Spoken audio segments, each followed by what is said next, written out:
할렐루야. 함께 예배드리는 모든 성도님들, 주님의 은혜가 흘러넘치기를 주님의 이름으로 소원합니다. 한번 앞뒤 옆 사람들과 함께 인사해 볼까요? 주님의 이름으로 축복합니다. 주님의 이름으로 축복합니다. 아멘. 우리 전심을 다해서 다시 한번 축복하겠습니다. 주님의 이름으로 사랑합니다. 아멘. 오늘은요, 로마서 마지막 장을 다루게 될 것입니다. 로마서 1장부터 8장까지의 내용을 보게 되면요, 믿음에 대해서 이야기합니다. 믿음으로 말미암아 구원을 얻는다라는 이야기입니다. 그리고 로마서 9장부터 11장까지는 이스라엘과 이방인들의 복음에 대해서 이야기하고 있죠. 그리고 로마서 12장에서부터 15장까지는 하나님의 자녀로서 어떻게 살아야 할지 적용에 대한 부분을 말하고 있습니다. 그리고 오늘 본문 로마서 16장의 내용은요, 끝 인사를 말하고 있습니다. 로마서 16장 1절부터 27절까지의 내용을 보게 되면요, 무수히 많은 사람들과 끝 인사를 합니다. 다른 성경들보다 긴 인사를 하게 되는데요, 제가 인원들을 일일이 한번 세어봤는데 최소 35명 정도 더 이상의 사람들과 문안 인사를 했습니다. 사도 바울이 있기까지 혼자 사역하지 않았다라는 것을 보여주는 대목이죠. 여러 사람들의 도움이 있었고 좋은 동역자들과 함께 있었다는 것을 보여주고 있습니다. 오늘 본문뿐만 아니라 사도 바울은 여기저기에서 동역에 대한 말씀을 기록하고 있습니다. 먼저 고린도전서 12장의 말씀에 보게 되면요, 4절부터 7절까지 이렇게 기록되어 있습니다. 은사는 여러 가지나 성령 같고 직분은 여러 가지나 주는 같으며 또 사역은 여러 가지나 모든 것을 모든 사람 가운데에서 이루시는 하나님은 같으니 각 사람에게 성령을 나타내심을 유익하게 하려 하심이라 라는 말씀으로 계속 기록하면서 교회의 지체에 대해서 계속 얘기하고 있습니다. 교회의 신도들은 각각의 역할이 따로 있죠. 하지만 방향은 같은 곳에 바라봐야 한다라고 사도 바울은 말하고 있습니다. 그 방향은 주님을 향해 바라봐야 한다는 것입니다. 또 21절에서 22절 말씀에 보면 이런 말씀이 있습니다. 눈이 손들어 내가 너를 쓸 데가 없다 하거나 또한 머리가 발더러 내가 너를 쓸 데가 없다 하지 못하리라. 그뿐 아니라 더 약하게 보이는 몸의 지체가 도리어 요긴하고 라는 말씀이 있죠. 우리의 몸이 필요 없는 것이 없듯 그리스도의 몸인 교회의 지체들이 다 중요하다는 사실을 말해주고 있습니다. 하나하나 다 중요하다는 사실을 알고 있고요. 골로새서 4장 10절의 말씀에 보면 이런 말씀이 있습니다.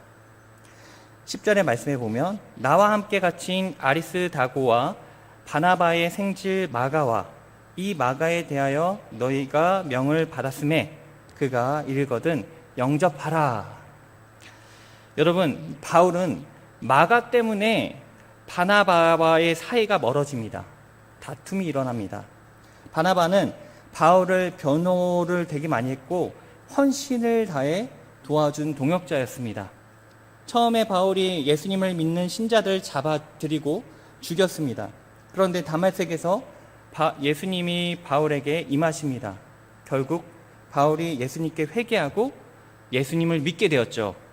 그런데 기존에 믿는 신자들이 바울에 대해 신뢰하지 않고 받아들이지 말자라고 이야기합니다. 언제 배반해서 우리를 잡아들일 수 있으니까 절대로 바울을 받아들이지 말자라고 이야기했을 때 바나바만이 바울을 받아주다고 말합니다.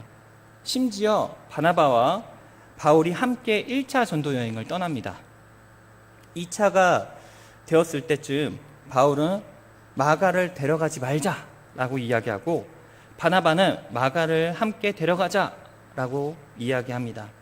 서로 언쟁을 하고 나서 바나바는 마가와 함께 전도여행을 떠났고 바울은 누가와 함께 바울을 떠났고 바나바는 마가와 함께 다른 곳으로 떠났습니다.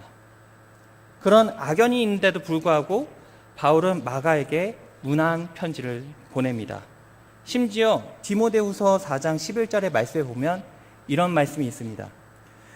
누가만 나와 함께 있느니라. 내가 올 때에 마가를 데리고 오라. 그가 나의 일에 유익하니라. 바울은 마가를 디모데에게 추천하기까지 합니다. 바울은요, 자신과 함께 동역자와 다툼이 있던 연약하던 상관없이 주의 일에 협력할 수 있으면 추천하고 협력하도록 도와주고 있습니다. 교회는요, 설교를 듣고만 가는 곳이 아니라 설교를 듣고 함께 말씀을 나누는 곳이 바로 교회입니다. 함께 만나고 축복하는 곳이 바로 교회입니다. 함께 만나서 하나님을 찬양하는 곳이 교회입니다. 함께 만나서 성도들과 문안하는 곳이 바로 교회입니다. 다양한 사람들이 주 안에서 모여 있는 곳이, 그리고 함께 서로 사랑하는 곳이 바로 교회입니다. 로마 교회는요, 다양한 계층들이 함께 섞여 있었습니다. 사실 계층이 다르면요, 겸상할 수 없습니다. 우리나라도 보면요, 처음에 교회가 시옷자로 되어 있었습니다. 한쪽은 양반, 한쪽은 평민 신도가 함께 예배드리지만 서로 만날 수가 없었습니다. 그런데 외국 선교사가 일자로 되어서 교회를 바꾸었습니다. 그게 가능한 이유는요, 다 주 안에서 모두 형제니까 이렇게 바꾸자라고 명령해서 가능한 일입니다. 동암교회도요, 다양한 계층들이 모여 있습니다. 하지만 함께 웃고 함께 교제할 수 있는 것은요, 우리가 모두가 예수님을 믿는 주님의 자녀들이기 때문입니다. 주 안에서 가능하다는 것입니다. 그럼 오늘 본문 말씀을 통해서 사도 바울의 어떤 동역자들이 있었으며 우리가 묵상해야 할 부분들이 무엇인지를 한번 살펴보도록 하겠습니다. 1절 말씀에 보면 우리 자매 베베가 등장하게 되는데요. 베베는 여자입니다. 여자가 어때서요? 라고 물어볼 수 있지만 이때 당시 여자가 성경에 기록된 것은 정말 신기한 일입니다. 그리고 중요한 것은 여자가 인사 맨 앞에 나왔다는 것 자체가 충격적입니다. 로마 시대의 신분에서는 있을 수 없는 일입니다. 그런데 성경은 가능합니다. 성경은 말하고 있죠. 남녀노소 불문하고 모두가 형제 자매이고 동등하다는 사실을 알 수 있는 것입니다. 헬라어는요, 대상이 여자인데요, 그 앞에 수식하는 단어도 여자야 합니다. 하지만 이 말씀 1절의 말씀을 보면 교회 일꾼에서 일꾼은 남자 명사로 기록되어 있습니다. 이것은 무슨 의미냐면 베베라는 자매가 여자이지만 남성 이상의 역할을 감당했다라는 것을 보여주고 있는 것입니다. 베베의 행적을 보게 되면요, 2절 말씀에 이렇게 기록되어 있습니다. 너희는 주 안에서 성도들의 합당한 예절로 그를 영접하고 무엇이든지 그에게 용서되는 바를 도와줄지니 이는 그가 여러 사람과 나의 보호자가 되었습니다. 베베는요, 사도 바울의 후원자가 되었습니다. 시간과 재정을 투자했습니다. 심지어 보호자 역할까지 담당했습니다. 지금의 관점으로 보는 것이 아니라 예전 관점으로 봤을 때 베베라는 자매는요, 보통 헌신을 한 것이 아닙니다. 왜냐하면 이때 당시 여자가 돈을 벌 수 있다는 그 여건이 제대로 갖춰졌지 않았습니다. 그럼에도 불구하고 물질적인 후원자가 되었다는 것입니다. 자신의 재산 거의 대부분을 하나님을 선교 사업을 위해 헌신했다는 것입니다. 베베라는 자매가 이렇게 헌신하기 쉬웠을까요? 어려웠을 것입니다. 하지만 헌신할 수 있었던 이유는 하나님을 사랑했기 때문입니다. 베베의 삶은요, 하나님이 어느 것보다 더 중요한 삶을 더 중요했기 때문에 베베는 하나님을 위한 삶을 살았습니다. 베베는요, 하나님이 자신의 삶의 전부였기 때문에 하나님을 위한 헌신이 가능했던 것입니다. 그리고 바울의 동역자였던 브리스가와 아굴라에게 문안합니다. 이들은 바울과 함께 천막 사업을 했던 이들이었습니다. 그런데요, 이때 당시는 이름이 먼저 나온 사람이 더 중요하다는 사실을 아까 베베를 통해서 이야기하는데요. 고린도전서 18장에서는 아굴라가 먼저 기록되어 있습니다. 그런데 지금은 브리스가가 더 먼저 기록되어 있는데요. 브리스가는 남자가 아니라 여자였습니다. 처음에는 아굴라가 먼저 기록되어서 아굴라가 헌신하고 함께했지만 나중 가서는 브리스가가 더 중요한 사역을 했다는 사실을 보여주고 있습니다. 이때 사회적 약자였던 여자가 더 헌신한 것을 봤을 때 예수님을 믿는 사람은 내가 여유로울 때 하나님의 사역을 하는 것이 아니라 내가 여유가 없더라도 내가 헌신할 수 있는 것들로 헌신했다는 것을 보여주고 있는 것입니다. 아굴라와 브리스가는 어떻게 헌신했냐면 4절의 말씀에 이렇게 기록되어 있습니다.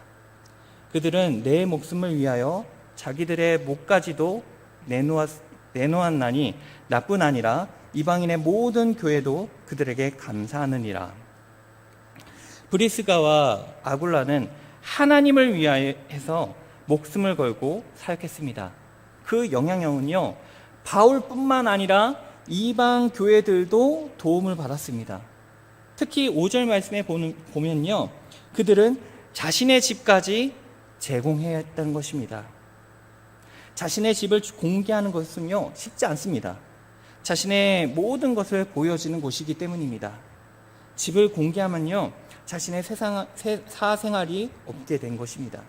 자신의 집이지만 자신의 집이 아니게 되는 것이죠.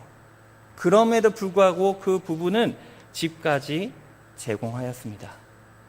자신의 사생활은 전혀 없이 주님의 일을 감당하고 있다는 것입니다. 이렇게 거창한 헌신을 듣고 나면 우리는 이렇게까지 못하는데 하며 괴리감에 빠질 수도 있습니다. 그래서 오늘 말씀을 잘못 오해해서 무리하게 헌신하는 분들도 있을 수 있는데요. 이 사람들은 그런 헌신이 아니었습니다.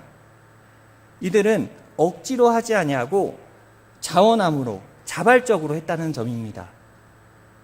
그러므로 우리도 기도해 보며 내가 자발적으로 헌신할 수 있는 것이 무엇인지 살펴봐야 합니다.